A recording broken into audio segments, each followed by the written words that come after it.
Muchas gracias por estar allí. Donación de sangre 167, querido padre. Hasta tenemos alguna imagen por allí que va a acompañar. Cuéntenos. Donar sangre, donar vida. Donar sangre es donar vida. Felicitaciones por eso nuevo. El corazoncito que tiene en la mano que late, late y que viene bien hacer así, ¿no? Cuando a uno le sacan sangre, cuando uno está donando sangre para bombear un poquito más, pero es ese corazón también que va latiendo. Ahí está. Siempre en el RH positivo, ¿eh? O negativo, pero positivo siempre, querido padre. Cuéntenos. Efectivamente, hoy, gracias a Dios, hemos podido hacer la donación de sangre número 167. Hoy ha sido por el sistema de aféresis. Sale la sangre, se extraen las plaquetas y la sangre, en una centrifugadora, vuelve de nuevo al organismo. Este Qué es un maravilla. sistema que permite obtener un gran concentrado de plaquetas, especialmente muy útil para muchas circunstancias, pero sobre todo para los casos de leucemia, tanto de niños como de adultos.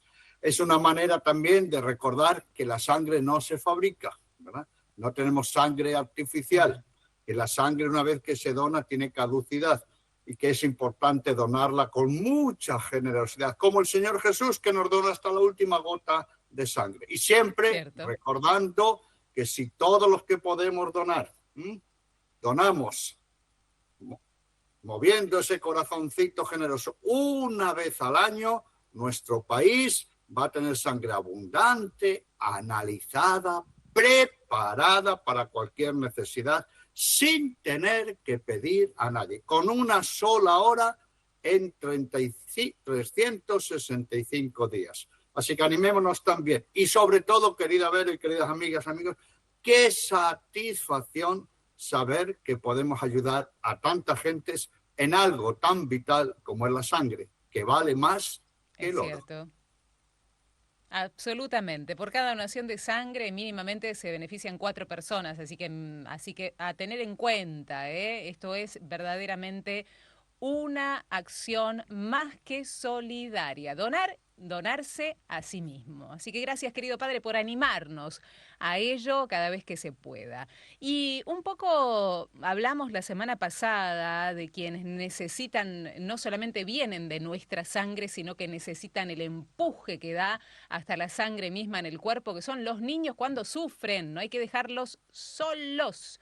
No hay que dejarlos solos y de esto hemos hablado la semana pasada, no sé si quiere que hagamos un repaso porque hoy vamos a estar hablando de los adolescentes, pero los niños que tienen sintomatología de alerta, y hacíamos así, alerta, luces que se van encendiendo, algunas amarillas y otras rojas, cuando, pasado el sufrimiento, estos niños persisten en alguna sintomatología. Padre, ¿quiere que hagamos un breve repasito para después adentrarnos en la adolescencia? Por favor, adelante. Ahí estamos. Los niños, decimos, sufren, sí, sufren intensamente, sí. ¿Tienen que pasar este proceso de duelo solos? No, nunca.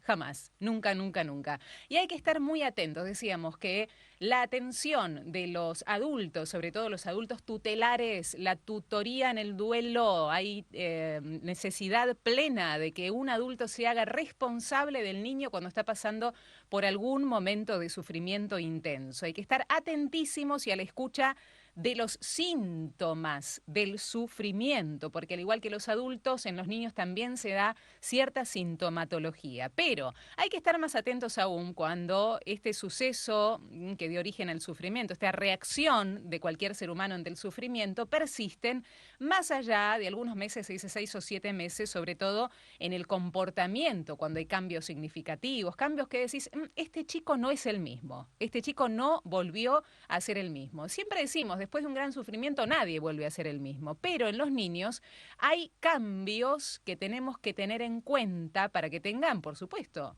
una buena calidad de vida. Si son intensos y frecuentes, son indicadores que el niño necesita un mejor y mayor acompañamiento. ¿Cómo cuáles? Y los vamos a resumir acá después de una larga charla que manteníamos con el padre Mateo la semana pasada.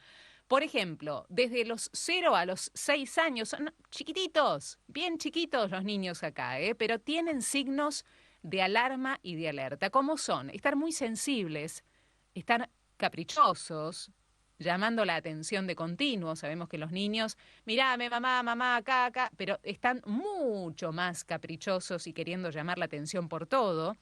Tienen problemas frecuentes de sueño, tienen insomnio, tienen pesadillas recurrentes, muchas de ellas ligadas al acontecimiento por el cual los hizo entrar en este proceso de duelo. Miedo a las cosas cotidianas que antes no tenían. ¿No? Temores, resistencia a irse a la cama, mamá, déjame la luz prendida que tengo miedo, ¿qué va a pasar? Déjame el placar bien cerrado porque alguien va a salir de ahí. Asociación de la muerte, si me quedo dormido, mamá, me voy a morir. Asociación de la muerte con el sueño, incluso temer el fallecimiento de otro ser querido de la casa. Si falleció mamá, entonces vos, papá, vas a morir, y lo piensan y lo temen. Incapacidad, estos son signos de alerta y alarma, ¿eh? Estamos hablando de signos de alerta y de alarma que tienen que ser tratados. Y estamos hablando de los chicos ahora de 0 a 6. Incapacidad para realizar aquellas cosas que ya se efectuaban de forma autónoma, es decir, que haya una regresión. Chuparse el dedo, hacerse pis en la cama, hablar como bebé. Una forma esta de buscar seguridad y protección, una forma de decir, estoy necesitando de ayuda, estoy necesitando que me escuchen, estoy necesitando que me presten atención. Bueno, llantos constantes, ¿eh? Los niños cuando sufren lloran, sí, por supuesto, pero tienen esta facilidad de pasar del llanto al juego en forma muy espontánea, porque su naturaleza es así, ¿no? Ir hacia el juego fundamentalmente. Bueno, son niños que persisten mucho en el llanto exagerado, ahí necesitan apoyo y seguridad. Tienen ansiedad y sobre todo a la separación, porque si hubo una muerte en casa, si se va el papá a trabajar, si la mamá ha fallecido, papá volverá o no volverá. No te vayas, papá, no me dejes, ¿no? Miedo y ansiedad persistente de separación. Irritabilidad, aislamiento, preguntas recurrentes sobre la muerte, cambios en los patrones de alimentación. Este chico no me come nada, decimos, ¿no? Este chico no está comiendo, no se está alimentando, come a deshoras, etcétera, etcétera, etcétera. Si pasamos a partir de los 6 años, algunas de estas sintomatologías son muy similares, pero a partir de los 6 años se agregan mostrar incomunicación, como la imagen que estamos viendo, mostrar incomunicación. Mamá, no quiero ir a la escuela, no quiero. Una baja drástica del rendimiento escolar. Ser un alumno verdaderamente que le iba bien, en promedio bien, baja el rendimiento escolar y se va alargando con el tiempo. Hay como una excesiva responsabilidad o colaboración después de un fallecimiento. Hay una tendencia exagerada a cuidar a otras personas. ¿Por qué? Porque está el miedo a que también pueda fallecer esa misma persona, ¿no? Síntomas también de ansiedad, nerviosismo en actitudes cotidianas, también se ve el insomnio, también se ven regresiones a etapas anteriores, también se ven rabietas frecuentes y muy prolongadas, incluso agresiones a sus compañeritos, ¿no? A sus hermanos, a sus compañeros de colegio.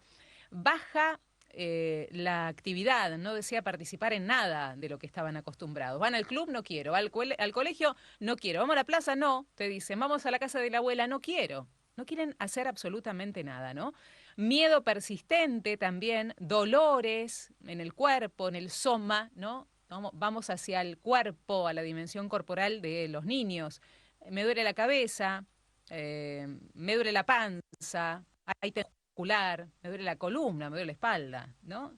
Eso que no es normal en los chicos aparece en forma persistente. Y también inquietudes temerosas sobre la propia muerte. Esto es un poco, padre, de lo que hemos hablado la semana pasada en torno a los niños de 0 a 6 y de 6 hasta llegar a la adolescencia, señales de alerta, alarma, luz amarilla y a veces roja, a las cuales le tenemos que prestar atención. Muy bien, síntesis perfecta. Muchas gracias. Y bueno, escuchándola, querida Vero, yo digo, Sí. ¡ay, qué compromiso tenemos los adultos! ¿No le parece? Mm, y absolutamente, porque somos nosotros quienes nos tenemos que dar cuenta de esta sintomatología y poder captarla. Y por eso hablábamos de una tutoría, ¿verdad? por parte, obviamente, de los adultos, cuando los niños están haciendo un trabajo de duelo. Los niños, ya hemos escuchado muy bien, que sufren. Obviamente que sufren cuando hay la muerte de un ser querido y otros disparadores. Sufren. Por eso hay que quitarnos de la cabeza eso de que los niños no sufren o sufren menos o no se enteran o sufren por poco tiempo o sufren de otra manera. No. Todo eso son cuentos chinos. Todo eso son cuentos chinos. La realidad es que los niños sufren y sufren mucho y sufren por mucho tiempo. Sufren viendo sufrir a los adultos, sufren cuando el sufrimiento de los adultos no es controlado, se alarga, se prolonga. Los niños sufren cuando no pueden dialogar con los adultos que a su vez sufren. Sufren también cuando emplean la palabra morir y los mayores empiezan a llorar o se disgustan. Entonces, es muy importante tener en cuenta estos síntomas que hemos escuchado, según las diversas edades, para que los adultos asumamos nuestras responsabilidades para hacer una auténtica tutoría. Una auténtica tutoría. ¿Eso qué significa? Saber conscientemente, aunque los adultos estén sufriendo a la vez, que no pueden dejar de ser adultos, ¿verdad? Los niños no pueden dejar de ser adultos, pero que tienen que coadyuvar a que los niños empiecen un auténtico trabajo de duelo. Recuerden que no estamos hablando de que sufran, los niños ya sufren, eso es de sentido común, ¿no? Pero ahora, ¿qué hacen los niños con su sufrimiento, con su herida? Eso es el trabajo de duelo. Los adultos tienen que saber que tiene que haber un proceso. Los chicos tienen que encajar la muerte del ser querido. La tienen que reconocer, la tienen que integrar. La vida sigue. Se tienen que preguntar qué pasa con su ser querido muerto. ¿Cómo sigue la propia vida sin el ser querido que ha muerto? ¿Cómo tiene plenamente sentido, felicidad, ¿verdad? ¿Qué herramientas tienen que aplicar, que entender, que concebir? ¿Qué cambios tienen que aceptar? Y finalmente, ese proceso de duelo no es infinito. Tiene que tener un final. Toda herida de cualquier tipo tiene que cicatrizar. Y esto no significa que se olviden del ser querido, que dejen de hablar, que dejen de pensar, que dejen de amarlo. Al revés. Todo eso con serenidad. Por eso los adultos que son responsables, y miren lo que voy a decir, y que no son egocéntricos ni egoístas pensando en su sufrimiento. Como diciendo, ya tengo yo bastante sufrimiento para ocuparme de los pequeños. No me valgo conmigo mismo, no sé qué hacer conmigo cuando sufro, estoy yo más perdido. Es verdad, pero no podemos dejar a los niños solos en su sufrimiento. Tienen que tener una tutoría y hay que buscarles un tutor. Y por eso estas reacciones de los chicos, escuchen bien, nos están diciendo que efectivamente están sufriendo y que necesitan una orientación, un acompañamiento, una actitud, empatía y que tienen que cicatrizar su herida. Y finalmente, querida Vero, creo que todos, que ya somos adultos y algunos ya viejos y viejas, hemos tenido la experiencia en nuestra propia vida de notar cómo, habiendo reaccionado o incluso habiendo quedado solos, ¿verdad?, ante nuestra herida abierta, no habían adultos capacitados, preparados, dispuestos para hacer una auténtica tutoría. Entonces, para que no repitamos el mismo error que hemos nosotros sufrido desde niños, para eso tenemos este programa, tenemos la psicoeducación, tenemos que prepararnos para auténticos trabajos de duelos, de la muerte de los demás y de nuestra propia muerte. Precisamente, le cuento, querida Vero, que hace 2 o 3 días el viernes, creo. Hemos presentado ya el libro aquí en Santa Cruz de la Sierra, Bolivia, Niños y Ah, qué Adolescentes bueno. en Duelo. En unos días lo presentamos en el Perú y próximamente ya también en la Argentina. Sí, efectivamente, la adolescencia tenemos que partir de ahí, que es una situación crítica, ¿verdad? Incluso de búsqueda de la identidad. Se deja atrás la infancia y uno se encarga la juventud, después hacia la adultez, y cambian muchísimas cosas, empezando por los cambios corporales, ¿verdad? La identidad corporal, la identidad, el tema sexual, afectivo, tema a nivel de las relaciones humanas. Los jóvenes quieren ser ellos mismos, incluso ciertas dificultades y hasta rivalidad con los adultos. En casa a veces se hace difícil la comunicación, ¿no? No voy a decir que se tenga como enemigos a los de la propia casa, pero a veces pareciera esa situación que es un poquito tensa. A nivel mental, también ya sabemos lo que significa la adolescencia. A nivel mental, incluso los cambios de ideas, de opiniones, con quién se identifican los adolescentes. Es muy importante esa dimensión valórica. ¿Cuáles son los valores, las actitudes que van asumiendo los adolescentes? Y todo el tema espiritual, ya que en la adolescencia suelen venir también las crisis espirituales. Así que imaginemos que en ese momento viene la muerte de un ser querido y el muchachito, la muchachita, el adolescente se encuentra en todas esas transformaciones. Pero me gustaría insistir de nuevo, y así lo hemos hecho notar en el libro que acabamos de publicar, que en ese momento también, si ha habido una muerte en casa, los adultos están muy heridos y tal vez desconcertados y, digámoslo, confundidos, perdidos. Y en ese momento, los adolescentes, ¿a quién miran? ¿Con quién se relacionan? ¿Quién es en su horizonte? Por eso es muy importante también aquí la tutoría en los adolescentes. ¿Y por qué? Porque a lo mejor la tutoría, en el caso de duelo, en unos adolescentes no va a ser los padres, papá o mamá, y no digamos si muere papá o mamá. Sí.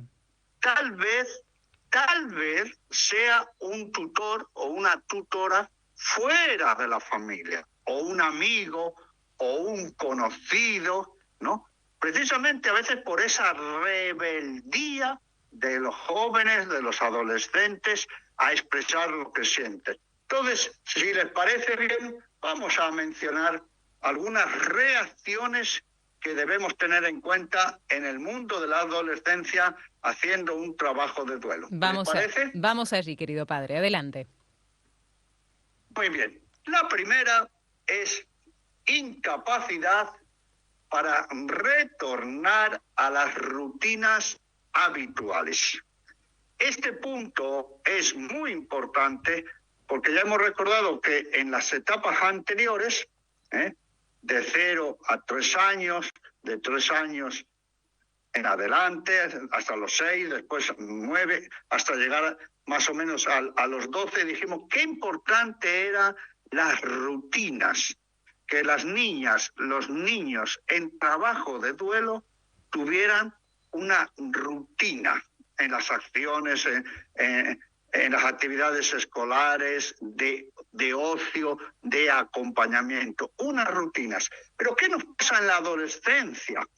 Y también nos va a pasar lo mismo con los adultos, que, insisto, tanto los adultos en trabajo de duelo como los adolescentes van a romper, no va a haber una continuidad en estas tareas o rutinas habituales.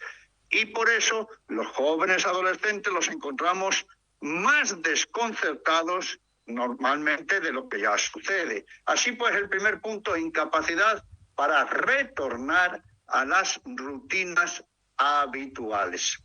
¿Cuál es otro punto que debemos considerar? Caer en un estado de ánimo muy bajo.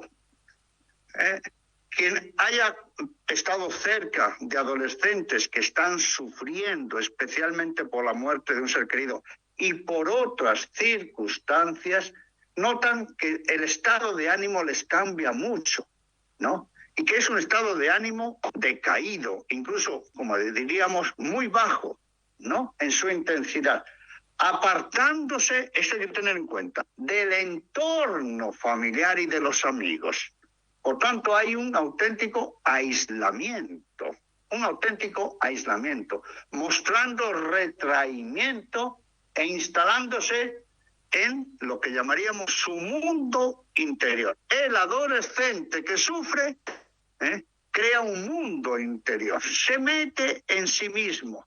¿Esto lo podríamos llamar egocentrismo? Sí. ¿Hay un ensimismo en los adolescentes? Sí. Los adultos tenemos que tener muy en cuenta estas realidades. Y bueno, querida Vero, si yo le preguntara, así como una alusión personal, ¿usted recuerda algunas notas personales de su adolescencia? Y sí, querer estar mayormente con mis amigos, compartir, explorar más allá de mi propia casa, es decir, ir a experiencias también con los pares que permitan otras vivencias más allá también de las de mi propio hogar, tener mis propios pensamientos, saber que la autoestima que se va también formando allí en la adolescencia, poder expresar y poder vislumbrar que puedo intercambiar con otras personas, con mi propio pensamiento, las inseguridades también muchísimo, eso sí, claro, recuerdo, ¿no? ¿Estará bien, no estará bien lo que estoy pensando, lo que estoy haciendo? Se surgen también miedos de la propia etapa. Bueno, hay muchas cosas, ¿no?, que tienen que ver con la adolescencia y creo que son como en común con muchos adolescentes de cualquier época, ¿no? Y si a todo eso, efectivamente, qué hermosa descripción, añadimos la pena, el desconcierto por la muerte de un ser querido, una muerte significativa y un ser de referencia, podremos hablar de una auténtica crisis. Claro. Crisis incluso doble, crisis propia de la adolescencia, queriendo recobrar su propia identidad, y crisis tras la muerte de un ser querido. Y por eso notamos en los adolescentes, en las adolescentes, que pasan mucho tiempo en soledad. Les gusta apartarse. E incluso, algo llamativo, durmiendo, ¿verdad? Sí, ¿no? sí. Parecían a veces los adolescentes como marmotas. Sí, ¿no? Que están hibernando. Y claro, ¿y eso por qué? Porque hay una situación tan crítica, tan sufriente, que los desborda, que no saben cómo encaminarla, cómo describirla, cómo integrarla. Es una herida interna tan profunda, miren que estamos hablando de los adolescentes, que el sueño aparece incluso como una fuga, porque mientras se duerme no se piensa y mientras se duerme no se sufre, y por eso pasan mucho tiempo en soledad y también durmiendo.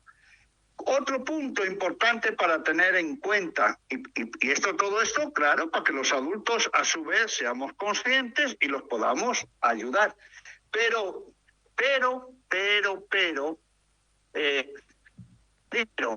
¿no le parece que ya estos síntomas o realidades son muy parecidos a los adultos en sufrimiento y en trabajo de duelo? Es lo que ¿No estaba le parece pensando. que también... Sí. Claro. Sí. Sí, y por eso hay que tenerlos muy, muy en cuenta. Recordemos, y este es un punto muy importante, que hemos dicho que los niños, ¿verdad?, tienen etapas evolutivas de comprensión de la muerte. Recuerden que hemos dicho, ¿verdad? Sí. Hasta llegar a concebir y entender claramente que la muerte es para todos, ¿verdad? Todos mueren, que es el cese total de funciones, que la muerte no tiene marcha atrás, es irreversible, y que uno también va a morir. Quiere decir que los adolescentes tienen ya los criterios de los adultos, ¿no? Y además los adolescentes, como ya han entrado en un conocimiento abstracto, ya un conocimiento y un modo de relacionarse muy parecido ya al de los adultos, los adolescentes también se plantean tres grandes cuestiones. ¿Qué significa la muerte? ¿Qué es la muerte para el que ha muerto? ¿Qué significa muerte quien ha muerto para los que quedan vivos? ¿Cómo entender eso? Miren que estamos hablando en un momento donde los jóvenes tienen que clarificarse, tener su identidad propia, su camino, su vocación, sus ideas, sus relaciones, sus valores, su espiritualidad. Muchos adolescentes se enfrentan con esto. ¿Qué significa todo esto, esta muerte? Ha muerto, por ejemplo, mi papá. Yo quiero recordar que precisamente a mí me tocó esta etapa, ¿no? Cuando estaba saliendo de la preadolescencia para entrar a la adolescencia, murió mi mamá siendo el más pequeño de 9 hermanos. Y ahí viene el gran planteamiento de la muerte y qué significa, qué hay detrás de la muerte para el ser querido que ha muerto y qué significa esa muerte para mí. Pero además, ¿qué se tiene que preguntar el adolescente en trabajo de duelo? ¿Cómo repercute esa muerte en su vida? ¿Cómo sigue su vida? Los vínculos, los aspectos referenciales. Pensemos, por ejemplo, que muere el papá, que muere la mamá. Queda una vida humana en orfandad durante toda la existencia. Y son los referentes, son los cuidadores, son los protectores, son los que orientan, son los que aconsejan, son los que dan seguridad. Y después queda el tema del amor. ¿Cómo queda el vínculo? Un adolescente se lo tiene que plantear también muy claramente. ¿Cómo queda el vínculo amoroso entre quien murió y la persona que queda viva? Y para eso, ¿qué implica todo esto? Una cosmovisión de la vida y toda una espiritualidad. Fíjese cuántas cosas tiene que trabajar un adolescente. Y permítame que insista en este punto. ¿Por qué? Porque muchos pueden creer es que pase el tiempo, que hagan la rutina, que se llenen de cosas, que hagan juego, que vayan al fútbol, que hagan tareas, que estudien, incluso que no piensen. Y con el tiempo, bueno, que se hagan la idea. No, así no se hace un trabajo de duelo. El trabajo de duelo es para dar una respuesta, recuerden, a las tres grandes cuestiones: la vida, la muerte y el amor. Bueno, y esto, querida Vero, es importante que lo tengamos en cuenta, que se juntan todas estas realidades en este momento de la adolescencia en duelo. ¡Uy, qué revolución para los adolescentes tener que pasar por un sufrimiento y ver cómo reaccionan, ¿no? Porque acordémonos que el sufrimiento es como yo reacciono ante una circunstancia que me conmueve, que me moviliza, como es la muerte, por ejemplo, de un ser querido. Y si la persona, siendo adolescente, ya está movilizada porque está tratando de encontrar su lugar en el mundo, porque sus hormonas, sus cambios físicos, psíquicos ya están revolucionados, químicos también están revolucionados, se le suma el querer salir de un sufrimiento, tratar de ver qué hacen con ese sufrimiento. Creo que estamos en una circunstancia y un panorama de una mayor ayuda hacia esas personas que llamamos adolescentes en esta etapa, padre.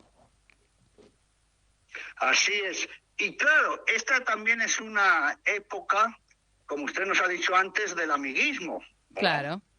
de los grupos Sí. juveniles, ¿no? De los grupos de adolescentes. Es más, cierta rebeldía en casa y mucha camadería fuera de la casa, Es cierto. ¿no? Los muchachos empiezan a hablar con los muchachos, las muchachas con las muchachas, los otros son referentes, incluso buscan ya referentes en los profesores, a veces en los sacerdotes, en adultos, ¿no?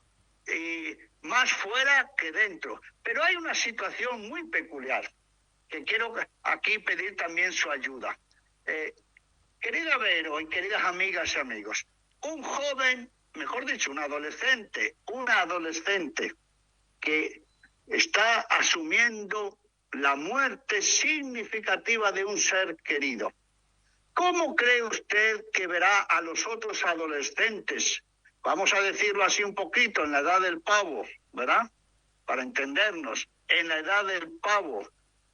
¿Cómo creen que ellos, que han pasado por una realidad tan dura, que se tienen que preguntar cuestiones tan vitales, que miran al futuro y no tienen esos referentes?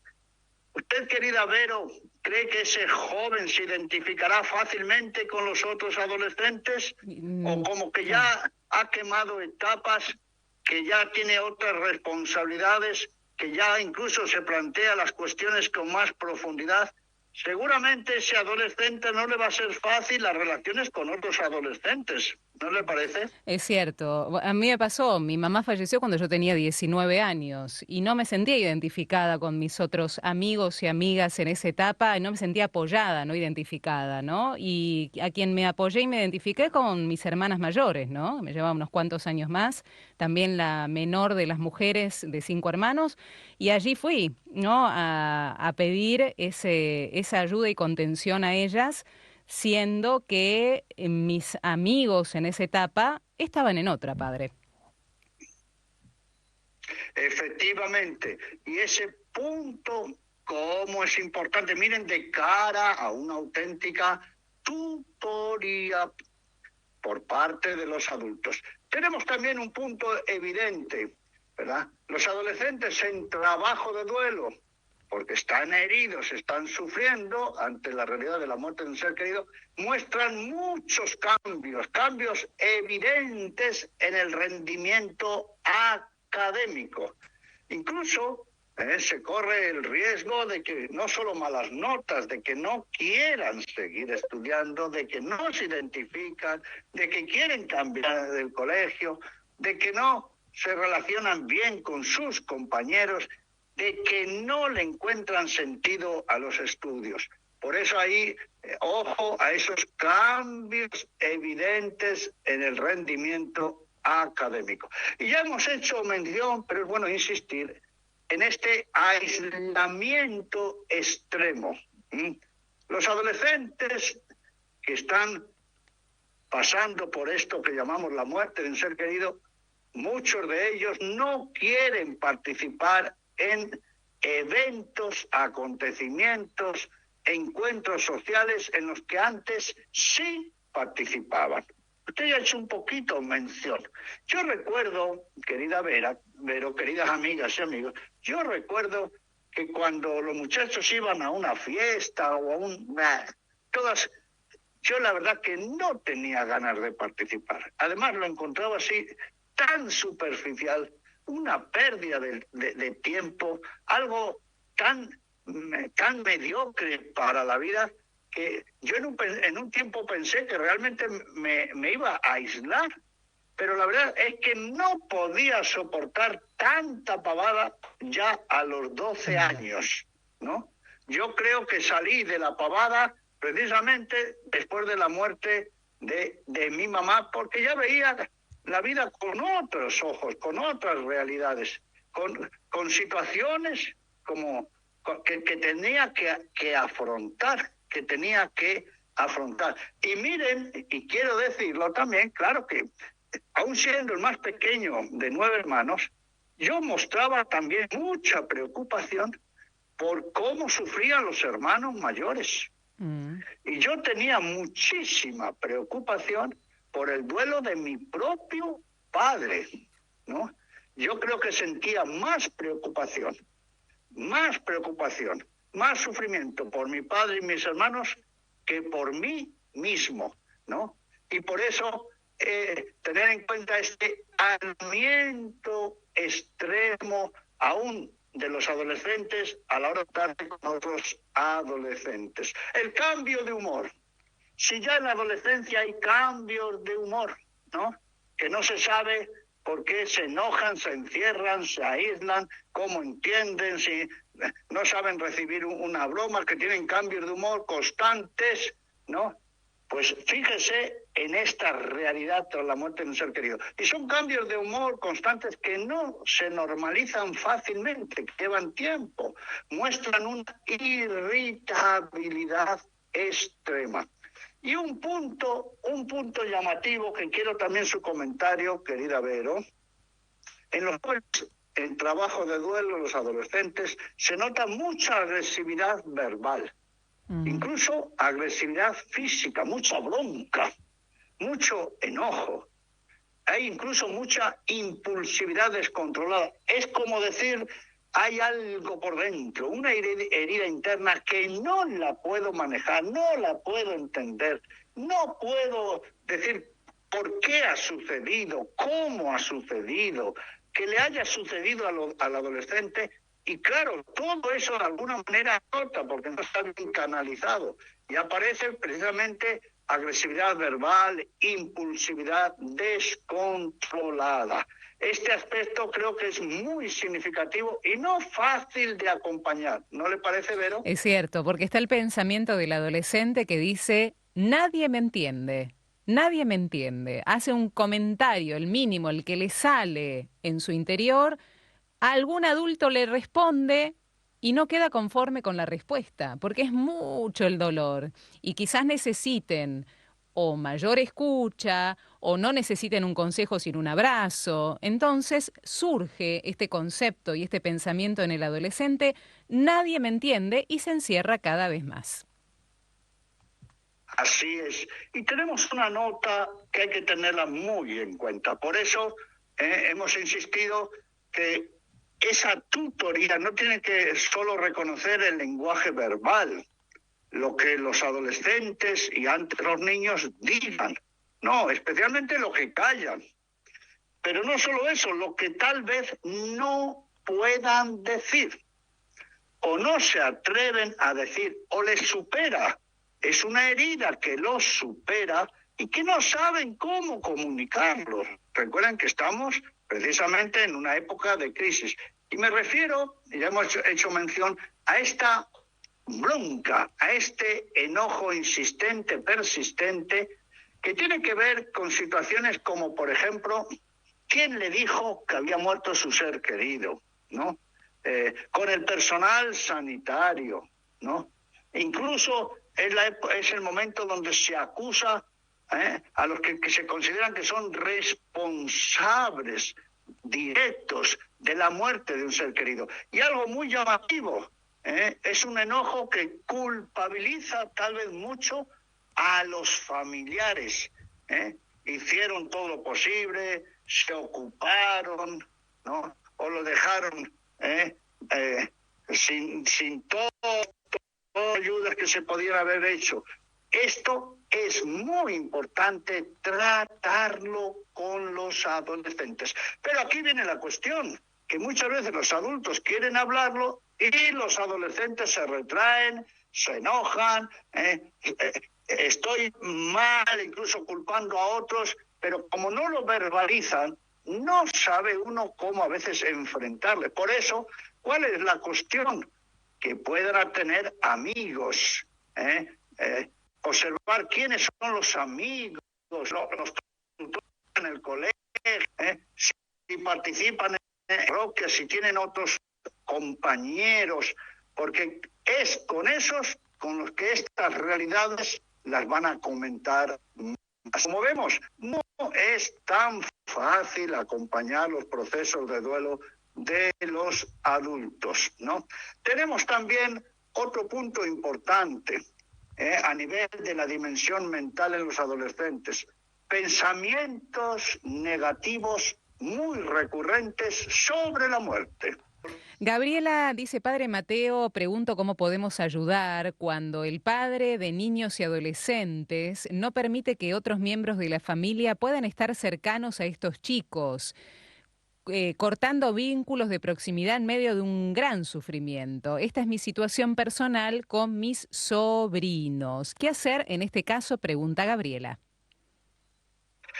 Pues muy interesante esta cuestión y decir que eso es un desastre, ¿verdad?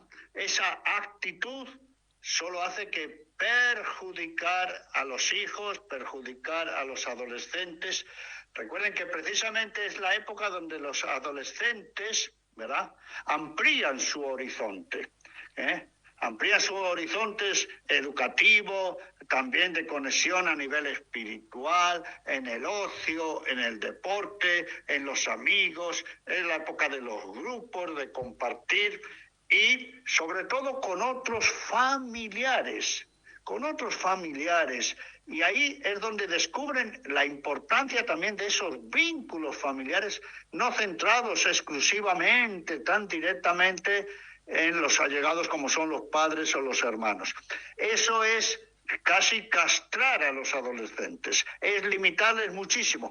Y sobre todo cuando están sufriendo, es quitarles la mayoría de las posibilidades. Por eso, qué interesante ha sido este mensaje, pero también tener en cuenta que los adultos tienen que hacer lo contrario. Abrir vínculos, hacer las 3 Cs, comunidad, comunicación y comunión, y permitir que los adolescentes se vinculen con otros. Recordemos que a veces van a decir cosas, insisto, acciones, se van a desahogar, van a preguntar, ¿no?, a otros fuera de casa, lo que no hacen con los allegados dentro del grupo familiar. Bien. Sebastián, de la localidad de San Bernardo, en la costa atlántica, en Buenos Aires, pregunta que en esta situación sus padres lo abandonaron en la calle a los 16 años y nunca más, dice Sebastián, los vi en mi vida. Padre, ¿tengo que hacer este mismo proceso de duelo por esta circunstancia? ¿Se asemeja la muerte de los padres con el abandono definitivo? Sí. Por eso tenemos que hacer trabajos de duelo por los muertos y trabajo de duelo por los vivos. ¿Por qué vivos?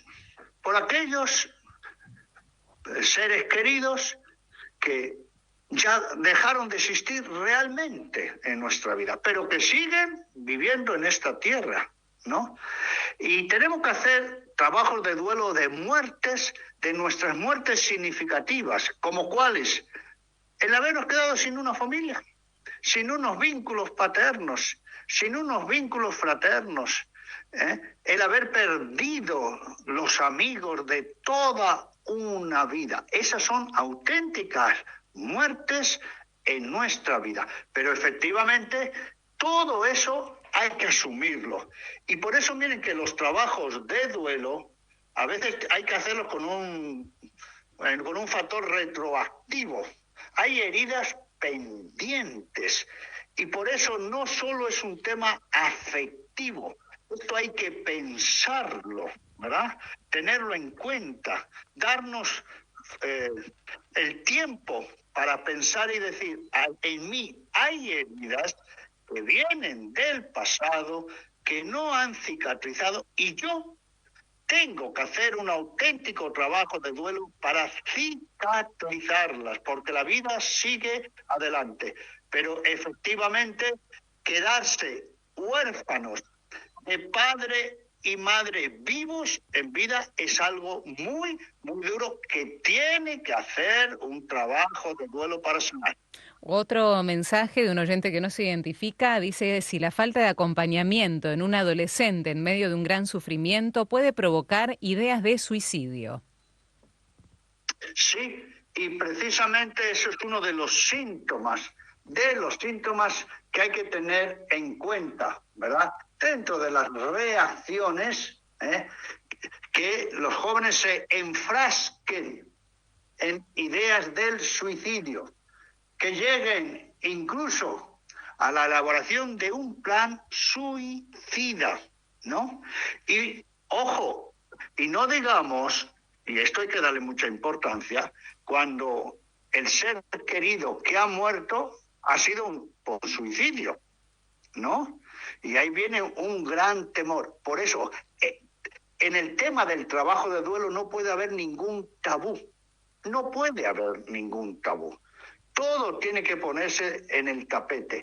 Y por eso, qué interesante lo que hemos escuchado antes. Si los adolescentes se encierran en casa, se aíslan, no hablan con los cercanos, qué importante que tengan vínculos fuera de casa con los que puedan hablar en libertad de todos estos temas. Pero efectivamente, el pensamiento suicida es una reacción innominada que hay que tener muy, muy en cuenta. Bien, ¿qué otros puntos, padre, para finalizar, tenemos que seguir tomando en cuenta en relación a señales de alarma a los adolescentes?